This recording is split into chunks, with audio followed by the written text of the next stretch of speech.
Na wabunge wote, kwa majina ni Victor Solomon.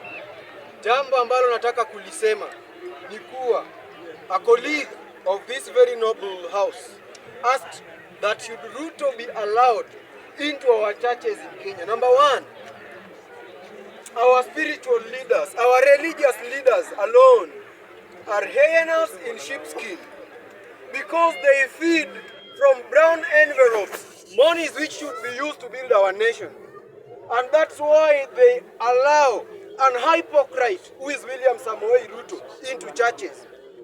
And some days back, Raila once said that Ruto is the very person who can kill you, give testimony, preach, and do all the burial services.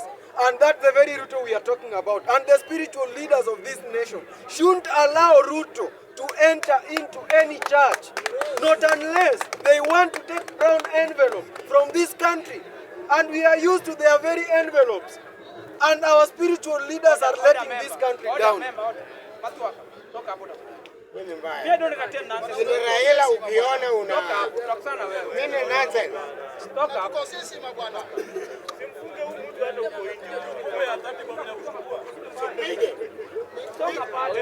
Mama watango le napiga mtu kwa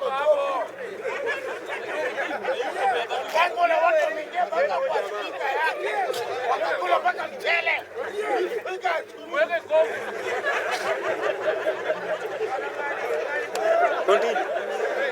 Okay, thank you very much. As I continue, a person, one of us,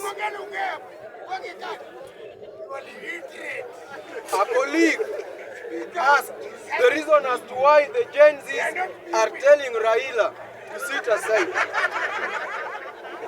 This is the very reason, fellow Kenyans, as to why our Gen Zs are talking about Raila to be silent on this issue.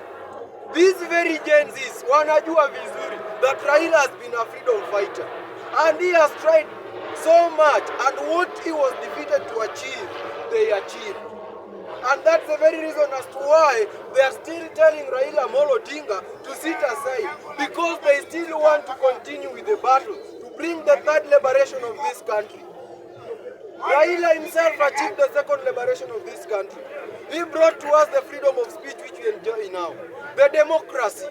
And we all know that the very Raila is the person who gave the Gen Zs all the powers to take the mass action. So as at now, we want a free country, a country free of corruption. That's the very thing the Gen Zs are fighting for.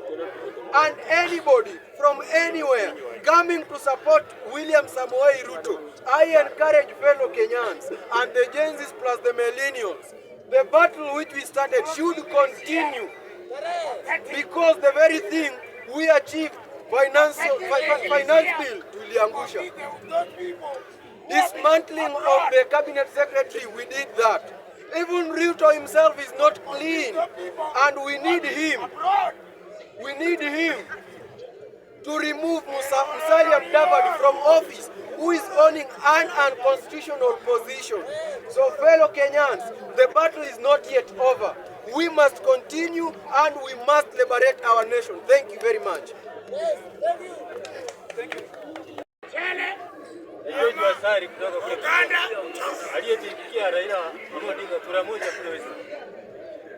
Jambo la kumruhusu Ruto kwa kanisa kinyume na sheria ya kule mbinguni, kwa sababu